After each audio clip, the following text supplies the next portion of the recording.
Hi everyone, আসসালামু আলাইকুম। সবাই কেমন আছেন? আশা করি সবাই অনেক ভালো আছেন। And welcome to my new another page and another video.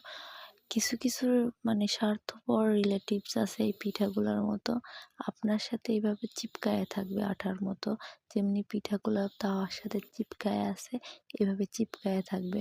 And সারাদিন আপনার খুঁটিনাটি এগুলো খুঁচায় খুঁচায় বেড়াবে আর এবং আপনাকে জাস্টিফাই করে বেড়াবে। তাদের তো সারাদিন এগুলাই কাজ। আর এসব স্বার্থপর রিলেটিভ থাকার চেয়ে না থাকাই অনেকটা ভালো আমি যেটা মনে করি। এবং আপনাদের লাইফেও এরকম স্বার্থপর রিলেটিভস ছাঁটাই করা দরকার। যত নিজে একলা থাকবেন, একলা বাঁচতে পারবেন ততটাই ভালো। এইসব আলগা পিরিতালা মানুষদের সাথে না মেশাটাই ভালো, যেটা আমি মনে করি। সেসব কথা বাদ দিলাম, এখন আমি আমার পিঠার বিষয়ে বলি। এই যে পিঠাগুলা দেখতেছেন সেটা কিন্তু আমি বানাচ্ছি না, এটা কিন্তু অন্য কেউ বানাচ্ছে।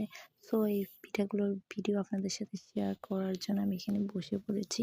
আজকে কিন্তু আমি ভিডিওটা অনেক স্টাইল করে দেব, কারণ অনেক স্টাইল স্টাইল মানুষদের ভিডিও দেখি তো, যেমন তারা বলে আসসালামু আলাইকুম, ওয়েলকাম টু মাই করতে করতে দিন চলে যায়। সো এসব কথা বাদে দেখেন আমার পিঠাটা কি সুন্দর হয়েছে। বাই দ্য ওয়ে, এই পিঠে কিন্তু আমিও বানাতে পারি। এরকম কিন্তু হয় না, এর চাইতে অনেক বাজে হয়। না, এর চাইতে অনেক সুন্দর হয়, অনেক সুন্দরভাবেই আমি পিঠা বানাতে পারি। বাই দ্য ওয়ে, এই পিঠাগুলোর ভিডিওটা কেমন লাগছে সবাই প্লিজ কমেন্ট বক্সে জানাবেন।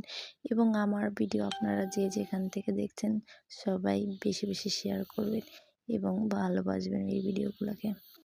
ইদানিং আমার একটু মন চায় না যে এই পেজের ভিডিওগুলোকে আমি এডিটিং করি, দেন ভয়েস দিই, দেন আপনাদের সাথে শেয়ার করি।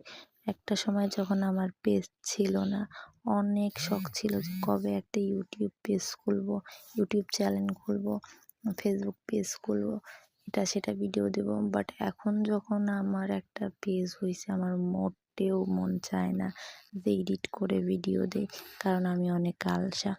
এই যে পিঠাগুলো সবাই কম বেশি সবাই চেনে, কিন্তু ভিডিও করার রিজনটা হলো একটা বিষয়, তো টপিক নিয়ে কথা বলতে হবে তাই না? তার জন্য খুঁটিনাটি যেসব ভিডিও আছে সবই আপনাদের সাথে শেয়ার করার চেষ্টা করি। বাই দ্য ওয়ে, ফার্স্টে দুধের ভিতরে এই পিঠাগুলো ভেজাতে হচ্ছে, কারণ এখনও রস জাল দেওয়া হয় না, এই কারণেই। অবশ্য লাস্ট পর্যায়ে রস জাল দেওয়ার ভিডিওটা দেখাচ্ছি। কিছু মনে করবেন না, আমার ভিডিও যদি আপনাদের, আমার কথাগুলো যদি আপনাদের কারো খোঁচা লেগে থাকে প্লিজ মুখটা বন্ধ করে রাখবেন, কারণ এসব মুখ চলাতেই কিন্তু মানুষের আঘাত লাগে বেশি। আজকের ভিডিওটা এই পর্যন্তই। আল্লাহ হাফেজ।